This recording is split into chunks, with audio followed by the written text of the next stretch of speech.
Alors, je m'appelle Frédérique Inzi, je suis enseignante-chercheur et directrice du laboratoire interuniversitaire de biologie de la motricité à l'université Savoie-Mont-Blanc sur le site de Technologue. Alors, je fais de la biomécanique. La biomécanique, comme son nom l'indique, c'est de la mécanique, donc pour comprendre des propriétés, mais des systèmes biologiques des organismes qui sont vivants. Alors, si on applique ça à l'homme, ce qui est mon cas, et à sa motricité, s'intéresser à comprendre toutes les grandes fonctions qu'il y a besoin pour une motricité et leur utilité, comment ça fonctionne, comment on les améliore et principalement des fonctions musculaires, de la production de force, des processus énergétiques, du contrôle du mouvement. Et on espère super mécaniciens. Comme votre voiture avec un mécanicien, qui lui, le mécanicien, connaît exactement comment fonctionne votre voiture, quelle essence il faut mettre, à quelle vitesse il faut aller pour consommer moins, quand est-ce qu'il faut changer telle chose, les pneus, etc. Nous, on fait la même chose sur le corps humain.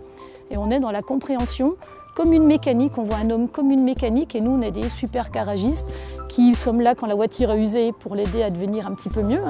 Et au même titre, quand une Formule 1, pour gagner une course. Alors parmi les différentes recherches, je vous ai emmené un petit exemple, je travaille beaucoup sur le ski alpin.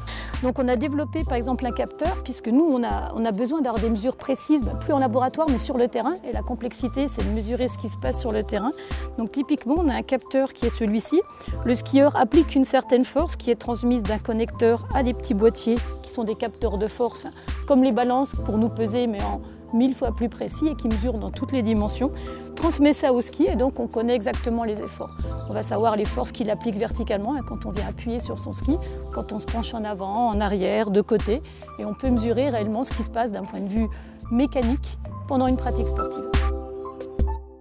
Alors, je pense qu'on restera un peu sur les mêmes thématiques. L'idée, c'est d'arriver toujours pour améliorer la motricité tout en essayant de travailler sur la préservation de l'athlète, donc les aspects sécuritaires. Ça, c'est notre objectif. Nous, actuellement, ce qui nous fait vraiment évoluer, c'est la mesure, puisque là, on arrive de plus en plus à avoir des capteurs qui sont miniaturisés, qui prennent peu d'énergie, qui font beaucoup de stockage. Nous, l'idée, c'est d'aller sur le terrain, de pouvoir mesurer l'athlète ou l'enfant dans sa situation sans le dénaturer.